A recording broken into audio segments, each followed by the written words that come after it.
بسم اللہ الرحمن الرحیم۔ اللہ تبارک و تعالیٰ کے نام سے شروع جو بڑا مہربان اور نہایت رحم کرنے والا ہے۔ ناظرین محترم، غزوہ بدر میں 70 مشرکین مارے گئے اور اتنے ہی قیدی بنائے گئے۔ نامور مقتولین میں ابو جہل، عتبہ، شیبہ بن ربیعہ، ولید بن عتبہ اور حنظلہ بن ابی سفیان، حارث بن عامر بن نوفل بن خویلد، امیہ بن خلف شامل تھے۔ ان کی لاشیں مقام بدر کے ایک کنویں میں پھینک دی گئی۔ واضح رہے کہ ان تمام ہلاک ہونے والے کفار قریش میں ابو لہب شامل نہیں تھا، کیونکہ اس نے مارکہ بدر میں شرکت ہی نہیں کی تھی اور اپنی جگہ کسی دوسرے کو غزوے میں شرکت کے لیے بھیج دیا تھا۔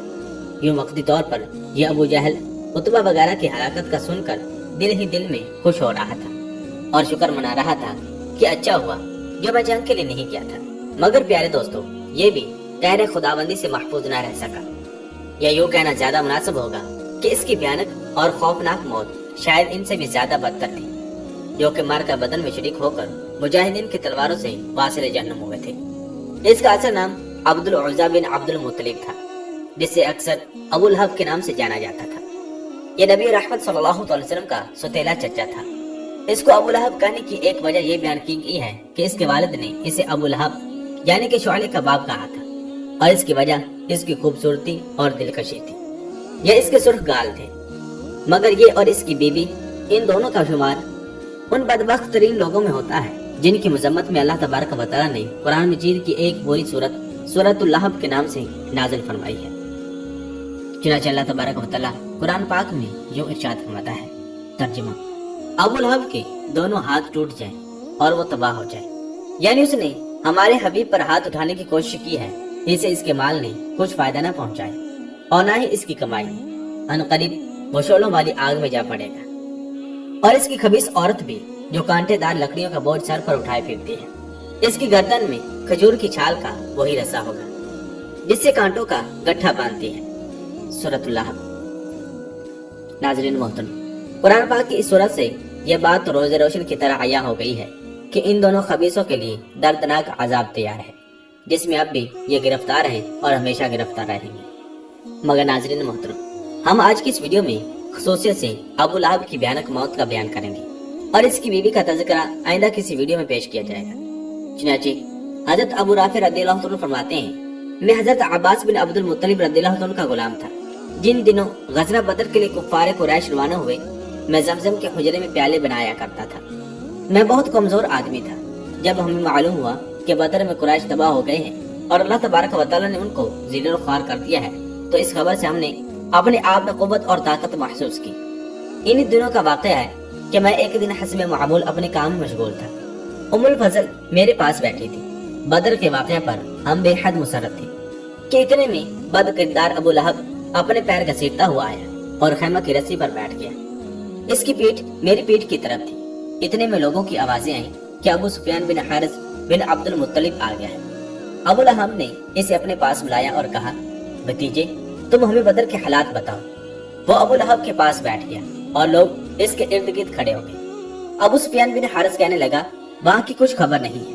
وہاں تو یہ عالم تھا کہ جب ہم لوگ ان سے جنگ کرنا شروع ہوئے تو یوں محسوس ہو رہا تھا کہ گویا ہم ان کے سامنے اپنی گردنیں پیش کر رہے ہیں، وہ ہمیں قتل کرتے یا قید کرتے، یہ ان کی مرضی تھی۔ اور خدا کی قسم میں اپنے لوگوں کو ملامت نہیں کرتا، کیونکہ وہاں تو زمین سے آسمان تک چت کبرے گھوڑوں پر سوار سفید نوجوان لڑ رہے تھے جو کسی چیز کو باقی نہیں چھوڑتے تھے اور نہ کوئی ان کے سامنے کھڑا رہ سکتا تھا۔ حضرت ابو رافع رضی اللہ عنہ فرماتے ہیں، میں نے یہ الفاظ سنے تو مارے جوش کے میرے منہ سے نکلا، یہ فرشتے ہوں گے۔ ابو لہب کا یہ سننا تھا کہ اس نے میرے منہ پر زوردار تماچا رسید کر دیا۔ میں اس پر لپکا تو اس نے مجھے اٹھا کر زمین پر دے مارا اور میرے سینے پر چڑھ کر مجھے مارنے لگا۔ اتنے میں حضرت ام فضل رضی اللہ عنہ اٹھی اور ایک لکڑی اٹھا کر ابو لہب کے سر پر دے ماری اور کہا، جب اس کا مالک یعنی کہ حضرت عباس بن عبد المطلب غائب ہے تو تو نے اس کو کمزور سمجھ لیا ہے۔ چنانچہ اس سے اس کے سر پر گہرا گھاؤ لگا، اور امام طبری رحمۃ اللہ علیہ لکھتے ہیں کہ یہ چوٹ حضرت ابو رافع رضی اللہ عنہ نے اس کے سر پر لگائی تھی۔ الغرض وہ چوٹ کھاتے ہی کھاتے وہاں سے بھاگ کھڑا ہوا۔ اس ذلت کے بعد وہ گھر پہنچا تو اللہ تبارک و تعالیٰ نے اس پر عدسہ یعنی پنسی کو مسلط کر دیا۔ عدسہ ایک رسولے کی طرح کا مرض ہوتا ہے، یہ انسانی بدن پر نکلتا ہے اور گلٹی کی طرز کا ہوتا ہے۔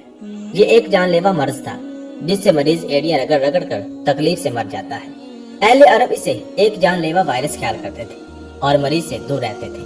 یہی وجہ ہے جب ابو لہب اس مرض میں مبتلا ہوا تو اس کے گھر والوں نے اسے ایک الگ کمرے میں بند کر دیا، حتیٰ کہ اس خوف سے کہ کہیں ہم بھی اس بیماری میں مبتلا نہ ہو جائیں اس کے قریب تک نہ بھٹکتے۔ روایات میں آتا ہے کہ وہ 7 سے 8 دن تک کسی مرض میں ایڑیاں رگڑتا رہا، بالآخر ذلت کی موت مر گیا اور جہنم واصل ہو گیا۔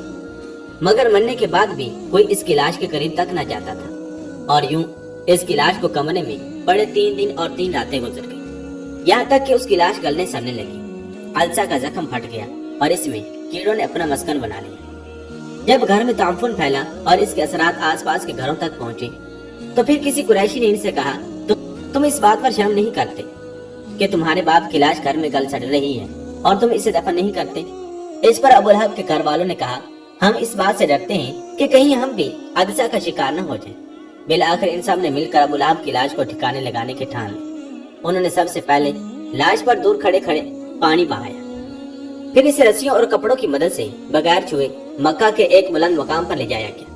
وہاں ایک گڈھا کھودا گیا اور لکڑی کی مدد سے لاش کو اس میں پھینک دیا گیا، پھر اس پر مٹی ڈال کر اوپر بھاری بھرکم پتھر رکھ دیے گئے تاکہ اس کی بوسیدہ لاش سے تعفن نہ پھیلے۔ ناظرین، اگرچہ ابو لہب غزوہ بدر میں شرکت کے لیے نہیں گیا تھا، جس کی وجہ سے وہ مجاہدین کے ہاتھوں واصل جہنم ہونے سے بچ گیا، مگر پھر بھی وہ عذاب الہی سے کیسے بچ سکتا تھا جو اٹل ہے اور ہر صورت مسلط ہو کر رہتا ہے۔